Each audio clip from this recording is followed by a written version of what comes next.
Olá, meu nome é Matusalém Fischer e eu sou professor de Física. Hoje nós vamos falar um pouco sobre os movimentos de rotação e de translação da Terra. A primeira coisa que devemos saber é que a Terra ela possui muitos movimentos, mas aqui nesta aula nós vamos falar de apenas dois. Como vocês podem ver, a Terra ela não está parada no espaço, e com ela, bem ali atrás, está a Lua.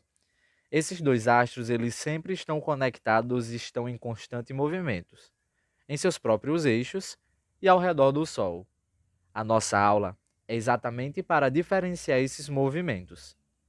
O primeiro movimento que eu quero apresentar para vocês é o movimento de translação. Perceba que a órbita, essa trajetória por onde a Terra está caminhando, não é um círculo, é uma elipse. O tempo que a Terra demora para completar esse caminho é o mesmo que a gente conta aqui na Terra de um aniversário para outro. Você faz ideia do que eu estou falando? Chamamos essa quantidade de tempo de um ano. É o tempo que a Terra demora para fazer aniversário. Ou seja, para dar toda essa volta no seu próprio percurso, o tempo que demora, exatamente, é de um ano. Perceba que a Terra ela sempre caminha em cima dessa linha, mas essa linha ela não existe no mundo físico, ela é apenas imaginária. E damos o nome de eclíptica. Ela é uma projeção espacial da linha do Equador e, por isso, ela também divide a Terra em hemisfério norte e hemisfério sul. O sentido anti-horário significa que nessa representação, quem está para cima é o hemisfério norte. Mas você está percebendo outro movimento nessa ilustração? Exatamente, é o movimento de rotação. É muito fácil de diferenciar, porque neste movimento a Terra está girando ao redor de seu próprio eixo e tem duração de aproximadamente 24 horas. É graças a esse movimento que percebemos a passagem do dia e o movimento aparente do céu. Esses movimentos de rotação e translação não acontecem apenas na Terra, mas a Lua também realiza esses movimentos. É decorrente deles que temos um efeito bem especial conhecido por nós, que é facilmente observado no nosso dia a dia. Vamos falar um pouco desse efeito. Vamos falar exatamente, fases da Lua. Mas antes de falar das fases da Lua, vamos falar da Lua. Ela é muito importante para nós e muito mesmo.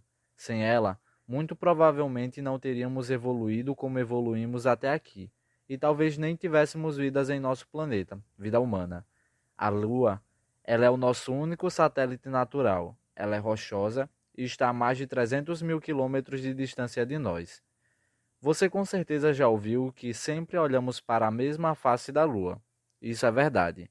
Isso acontece porque a velocidade do movimento de rotação da Lua é igual ao seu movimento de translação. Então ela sempre está voltada para nós da Terra com a mesma face.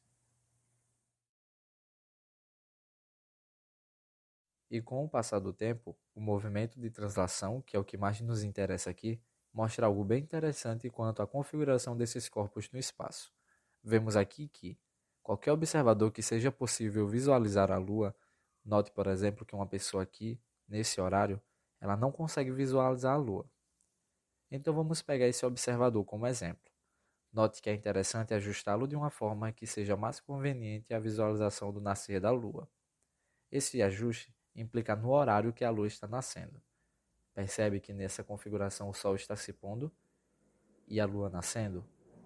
Por exemplo, quando a Lua estiver nessa posição, esse observador só conseguirá ver a Lua exatamente ao anoitecer.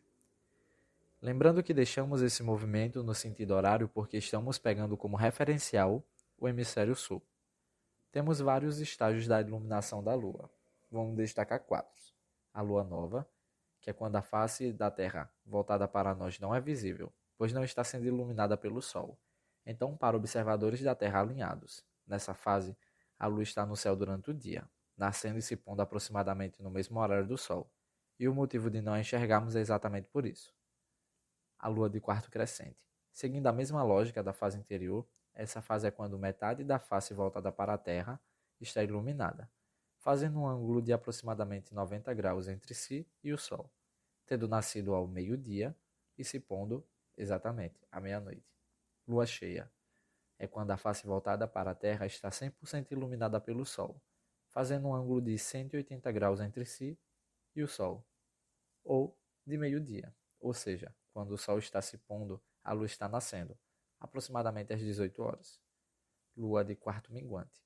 Minguar significa dizer que ela está ficando gradativamente mais escura, sendo gradativamente menos iluminada, fazendo um ângulo de 90 graus. De uma fase para outra, como você percebeu, muda o horário em que ela nasce para o seu observador. O ciclo completo tem aproximadamente 29 dias e meio, o que equivale a 7 dias de uma fase para outra. Esses conhecimentos são muito importantes, tanto para pescadores, por exemplo, que se utilizam dos conhecimentos da Lua para a sua atividade de sobrevivência, como também para nós que amamos um luau com a Lua cheia. Espero que tenham entendido isso até aqui. Nos encontramos numa próxima.